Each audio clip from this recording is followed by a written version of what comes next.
اس کے لیے آپ انڈے کی زردی کھا سکتے ہیں. آپ مچھلی بھی وائٹامن ڈی کا بہت ہی اچھا سورس ہے. اگر آپ کو بار بار چکر آتے ہیں تو اپنا وائٹامن ڈی کا لیول چیک ضرور کروائیں اور کوشش کریں کہ روزانہ کچھ دیر دھوپ میں بیٹھیں تاکہ آپ کا جسم وائٹامن ڈی بنا سکے. لیکن کہانی ابھی یہیں پہ ختم نہیں ہوتی، کیونکہ ایک ایسی چیز بھی ہے جس کے بغیر وائٹامن ڈی اپنا صحیح طریقے سے کام کر ہی نہیں سکتا، اور یہ وہ چیز ہے جس کے بارے میں اکثر لوگ بالکل نہیں جانتے. اگر آپ وائٹامن ڈی لے رہے ہیں پھر بھی چکر آنا بند نہیں ہو رہے تو اس کی وجہ کیا ہے؟ اس کا جواب ہے ایک منرل جسے ہم کہتے ہیں میگنیشیم. میگنیشیم کو آپ ایک بیٹری سمجھ لیں جو وائٹامن ڈی کے انجن کو چلاتا ہے. اگر آپ بہت زیادہ وائٹامن ڈی لے رہے ہیں لیکن میگنیشیم کی کمی ہے باڈی میں تو وائٹامن ڈی اپنی پوری طاقت سے کام نہیں کر پاتا. یعنی صرف وائٹامن ڈی لینا کافی نہیں ہے، اس کے ساتھ میگنیشیم کا بھی مناسب مقدار میں لینا ضروری ہے. یہ میگنیشیم کیا کرتا ہے؟ ہمارے پٹھوں کو، اعصاب کو پرسکون بناتا ہے. جب کان کے اندر موجود ننے ننے کرسٹل اپنی جگہ چھوڑ کے نالیوں میں چلے جاتے ہیں تو وہاں ایک طرح کی بے چینی پیدا ہو جاتی ہے، اور یہی بے چینی دماغ کو غلط سگنل دیتی ہے اور انسان کو چکر آنے لگتے ہیں. میگنیشیم ان نالیوں کو اور وہاں پہ موجود اعصاب کو پرسکون رکھتا ہے، جس سے دماغ تک پہنچنے والے غلط سگنلز کم ہو جاتے ہیں. میگنیشیم آپ کیسے حاصل کر سکتے ہیں؟ ہرے پتے والی سبزیاں کھائیں، جیسے پالک ہے، سرسوں کا ساگ ہے، دوسری سبز پتے والی سبزیاں. اس کے علاوہ بادام، پمپکن سیڈز، پیٹھے کے بیج، یہ میگنیشیم کا بہت ہی اچھا سورس ہیں. آپ کے دماغ تک پہنچنے والے غلط پیغامات کو کم کرتے ہیں. اور یہاں پہ ایک اور انٹرسٹنگ چیز آپ کو بتاؤں کہ ورٹائگو کے بہت سے مریضوں کو نیند پوری نہ ہونے اور ذہنی سٹریس کی بھی شکایت ہوتی ہے، اور میگنیشیم ان دونوں مسئلوں کو کم کرنے میں ہیلپ کرتا ہے. یہ جسم میں کیلشیم کی مقدار کو توازن میں رکھتا ہے تاکہ یہ کرسٹل ضرورت سے زیادہ نہ بنے اور نہ ہی غیر ضروری طور پہ سخت ہو جائیں. اس لیے اگر آپ روزانہ تھوڑے سے بادام کھا لیں، پمپکن سیڈ کھا لیں، ہرے پتے والی سبزیاں کھا لیں تو آپ اپنے جسم کے بیلنس کو مضبوط کر سکتے ہیں. اب آتے ہیں کیسے وائٹامن کی طرف، جسے زیادہ تر لوگ جانتے ہی نہیں. حالانکہ ورٹائگو کے مریضوں کے لیے کسی نعمت سے کم نہیں، اور وہ ہے وائٹامن K2. اگر آپ میگنیشیم بھی لے رہے ہیں، وائٹامن ڈی بھی لے رہے ہیں، لیکن وائٹامن K2 نہیں لے رہے تو کوئی فائدہ نہیں ہے پہلے دو وائٹامن لینے کا.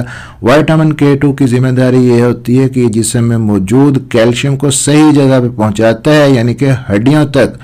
ورٹائگو میں مسئلہ یہ ہوتا ہے کہ کیلشیم کبھی کبھی ایسی جگہ جمع ہونا شروع ہو جاتا ہے جہاں اس کی ضرورت ہی نہیں ہوتی، خاص طور پہ کان کی باریک نالیوں کے اندر. یہاں جمع ہونے والا کیلشیم ان ننے ننے کرسٹلز کے مسئلے کو مزید بڑھا سکتا ہے. اس لیے کیلشیم کو وہاں سے ہٹا کر وائٹامن K2 ہڈیوں کی طرف بھیجتا ہے. اس طرح کان کا اندرونی نظام صاف رہتا ہے اور غیر ضروری کرسٹل جمع ہونے کے امکانات کم ہو جاتے ہیں. وائٹامن K2 آپ دیسی انڈے کھا لیں، وہاں سے ملے گا. گھر کا بنا ہوا مکھن لے لیں، یہ دونوں چیزیں آپ کو پاکستان میں ایزیلی مل جاتی ہیں. جب آپ وائٹامن K2، وائٹامن ڈی اور میگنیشیم ساتھ میں لیں گے تو کیلشیم صحیح جگہ پہ ڈپوزٹ ہوگا، کان کے اندر چھوٹی چھوٹی باریک نالیوں کے اندر جمع ہو کے وہاں کے نظام کو خراب نہیں کرے گا. اس طرح یہ وائٹامن مل کے کان کے اندرونی توازن کو برقرار رکھنے میں اہم رول پلے کرتے ہیں. اب ایک بہت ہی اہم غذائی جز کی بات بھی کر لیتے ہیں جس کا ریلیشن براہ راست ہمارے اعصاب سے ہے.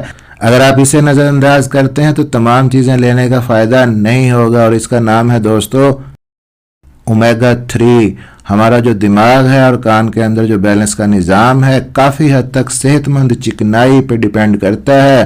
ہمارے اعصاب کو آپ ٹیلی فون کی تاروں کی طرح سمجھ لیں، یہ جو نروز ہوتے ہیں، اور یہی نروز کان سے دماغ تک ہر ٹائم پیغامات پہنچاتے ہیں. اگر یہ اعصاب خشک ہو جائیں تو ان میں سوزش پیدا ہو جاتی ہے، آپ کی جو پیغام رسانی ہے صحیح طرح سے نہیں ہوتی. نتیجہ یہ نکلتا ہے کہ چکر آنے لگتے ہیں، ورٹائگو کی کیفیت ہوتی ہے. اومیگا 3 انہی اعصاب کی حفاظت کرتا ہے، انہیں نرم، لچکدار اور صحت مند بناتا ہے. اومیگا 3 آپ کہاں سے لے سکتے ہیں؟ السی کے بیج لے لیں، فلیکس سیڈ باریک گرائنڈ کر کے رکھ لیں، آدھا چمچ روزانہ استعمال کریں. نہیں لے سکتے تو مچھلی کھائیں. جب ان دو چیزوں کو آپ اپنی خوراک کا حصہ بنائیں گے تو اعصابی سوزش کم ہوگی. آپ آسان سی مثال یہ سمجھ لیں کہ ایک بہت ہی پرانا دروازہ ہے جس کے قبضوں میں زنگ لگ چکا ہے. آپ کھولتے ہیں تو دروازہ چڑچڑاتا ہے اور مشکل سے کھلتا ہے، لیکن تیل ڈالنے کے بعد وہ بغیر کسی آواز کے آسانی سے کھل جاتا ہے. اومیگا 3 بالکل اسی طرح تیل کی طرح کام کرتا ہے ہمارے بیلنس سسٹم کو بہتر بنانے کے لیے. زیادہ تر لوگ یہ کرتے ہیں کہ باہر کا کھانا زیادہ کھاتے ہیں، تلی ہوئی چیزیں زیادہ کھاتے ہیں. اس سے جسم میں غیر صحت مند چکنائی بڑھ جاتی ہے اور اعصاب متاثر ہوتے ہیں.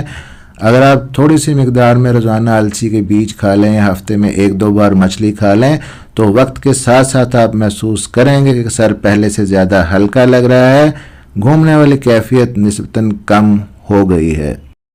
اور ایک بہت ہی امپورٹنٹ چیز اینڈ میں وہ ہے پانی، جس کو اکثر لوگ نظر انداز کر دیتے ہیں. آپ سوچ رہے ہوں گے کہ آخر پانی کا کیا چکر آنے سے ریلیشن ہے یا ورٹائگو سے.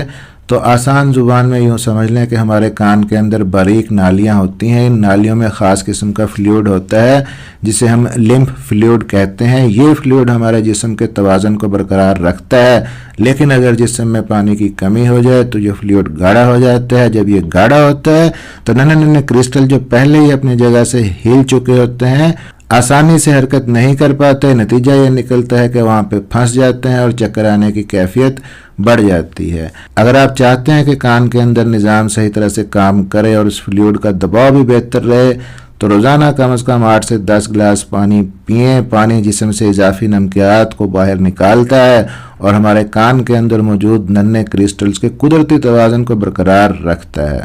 ایک دم بہت زیادہ پانی نہ پئیں، تھوڑا تھوڑا پانی وقفے وقفے سے پیتے رہیں. اس سے آپ کا ہائیڈریشن سٹیٹس اچھا رہے گا. بہت سے لوگوں کو جب چکر آتے ہیں، ورٹائگو ہوتا ہے، فوراً طاقت کی دوائیاں کھانا شروع کر دیتے ہیں، لیکن اصل وجہ جاننے کی کوشش نہیں کرتے. یاد رکھیں کہ vitamin D, magnesium, K2، omega 3 یہ چاروں مل کے ٹیم کی طرح کام کرتے ہیں. اگر ان کا توازن درست ہے تو کرسٹل اپنی جگہ پہ رہیں گے. اگر کبھی ہل بھی جائیں تو جسم انہیں دوبارہ سنبھال لے گا فوراً. اس کے ساتھ ساتھ آپ گردن کی ہلکی پھلکی ایکسرسائز بھی کریں، اس سے بھی آپ کو فائدہ ملے گا. اور امپورٹنٹ چیز یہاں پہ آپ کو بتاؤں کہ اگر آپ کو ورٹائگو کی کیفیت ہوتی ہے چکر آنے کی تو کچھ احتیاطی تدابیر بھی آپ نے اختیار کرنی ہے کہ جب آپ کو لگے کہ یہ کیفیت شدت اختیار کر رہی ہے تو کمرے میں روشنی نسبتاً کم کر دیں. نسبتاً اندھیرے کے اندر آپ لیٹیں اور کمرے کے اندر خاموشی ہونی چاہیے. پھر اگر آپ کھڑے ہیں یا چل رہے ہیں تو فوراً بیٹھ جائیں، اس سے آپ کا جو گرنے کا خطرہ ہے وہ کم ہو جائے گا. اور اگر آپ بیڈ کے اوپر بیٹھے ہوئے ہیں، لیٹے ہوئے ہیں تو ایک دم سے کھڑے نہ ہوں، پہلے بیڈ کے کنارے پہ کچھ دیر کے لیے بیٹھ جائیں، کیونکہ اگر آپ کو آلریڈی چکر آ رہے ہیں فوراً سے کھڑے ہوں گے تو گرنے کا خطرہ ہوتا ہے. مناسب مقدار میں پانی پئیں، روزانہ کچھ دیر دھوپ میں بیٹھیں اور اپنے جسم کو تمام ضروری وائٹامنز اور منرلز دیں جس کی ضرورت ہے آپ کی باڈی کو. آئی ہوپ کہ ویڈیو اچھی لگی ہوگی، ویڈیو انفارمیٹیو رہی ہو تو ویڈیو کو لائک اور شیئر ضرور کر دیجئے گا. ملتے ہیں اس طرح کی اگلی کسی انفارمیٹیو ویڈیو میں. اپنا خیال رکھیے گا، دعاؤں میں یاد رکھیے گا. اللہ حافظ.